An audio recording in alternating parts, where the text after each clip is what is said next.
Эту практически развалившуюся постройку сложно назвать домом. В ней проживает семья из 6 человек, 4 детей и супруги Харсиевы. В доме все продувает. В холодное время года этот камин – единственный способ согреть помещение. Внутри полная антисанитария. Мать семейства Тамара Харсиева долгие годы страдает астмой. Много времени вынуждена проводить в больницах. По этой причине не может работать. Единственным кормильцем семьи является Магомед Башир Харсиев.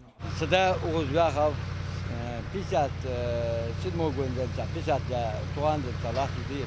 Semur da de ve atıyor ve atıyor doktor ve han bir hal ihtiyaç ya albusa doktor albusa bir kegi doğuş могут больницы. Несмотря на тяжелое положение, до этих дней ничего не просили. На хлеб зарабатывали собственными силами. Но полученная главой семейства производственная травма разрушила мечты Харсиевых о строительстве нового дома. Магомед Башир несколько лет назад был найден в лесу под срубленным деревом, весившим около тонны. Родственники и знакомые рассказывают, что врачам с трудом удалось избежать ампутации ног. С тех пор здоровье не позволяет совершать физическую нагрузку. Однако, несмотря на инвалидность второй группы, Магомед Башир Харсиев не перестает работать. Но этого заработка едва хватает на еду. По этой причине был вынужден обратиться за помощью.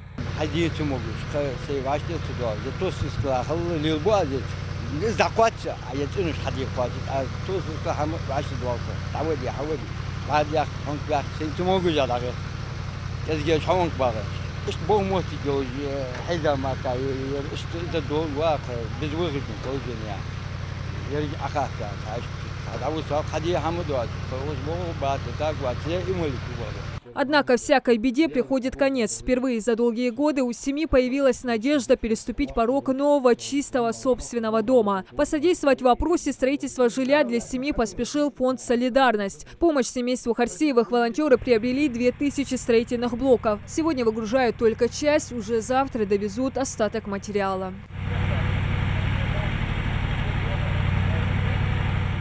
Проблема Харсиевых мгновенно нашла отклик и в сердцах однофамильцев. Представители тайпа Харсиевых незамедлительно открыли сбор средств. На собранную сумму общими усилиями уже заложили фундамент под строительство нового дома. Обещают семейству сдать полностью достроенное и обустроенное жилье.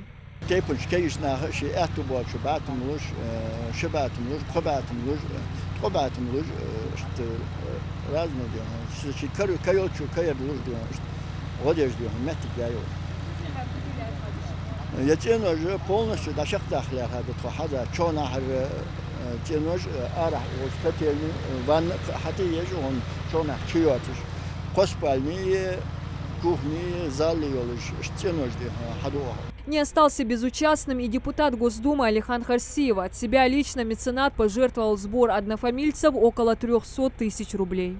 После того, как в соцсетях появился видеоролик о проблемах данной семьи, селения Мужичи, и так как был однофамилец, он сделал поручение, чтобы тоже поддержали, помогли вместе с фондом «Солидарность», вместе с однотейповцами, которые здесь помогают. Информация о тяжелом положении семьи была опубликована в социальных сетях около месяца назад. За короткий срок уже появилось основание будущего дома Харсиевых, а на этой неделе начнут возведение стен. Тем временем дети Харсиевых полны надежд, что совсем скоро начнется их жизнь в теплом и уютном доме. Ну а помощь фонда «Солидарность» не знает границ. Волонтеры также помогли с заменой кровли жительнице селения Икажева. Одинокая женщина в старом доме проживает более 60 лет. В холодное время года ей особенно приходилось нелегко. Крыша продувалась и протекала. С просьбой помочь приобрести строительный материал для новой крыши обратился ее родственник, односельчанин Умар Икажев. Фонд «Солидарность» предоставил лес и листы шифера. Общими усилиями односельчан крыша была восстановлена.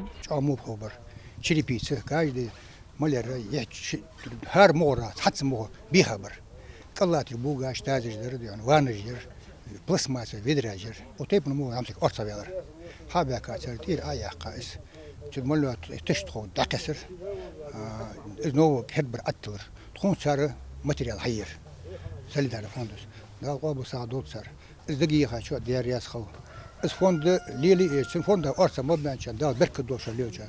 Пока Заидат Албагачиева находится в больнице, однако ей больше не нужно бояться дождя, снега и сильных ветров. И таких жителей, кому оказана помощь, немало. С начала года фонд построил 47 домов, помог с улучшением жилищных условий около 130 семьям. Организованы выезды для нуждающихся в лечении, приобретены сотни дорогостоящих медикаментов. И все это за счет пожертвований неравнодушных жителей. Только в списках одного фонда в ожидании помощи около 2000 семей. Волонтеры напоминают, что порадовать сердца нуждающихся может каждый желающий. Диана Дударова, Джамалил Тамасханов, Новости 24.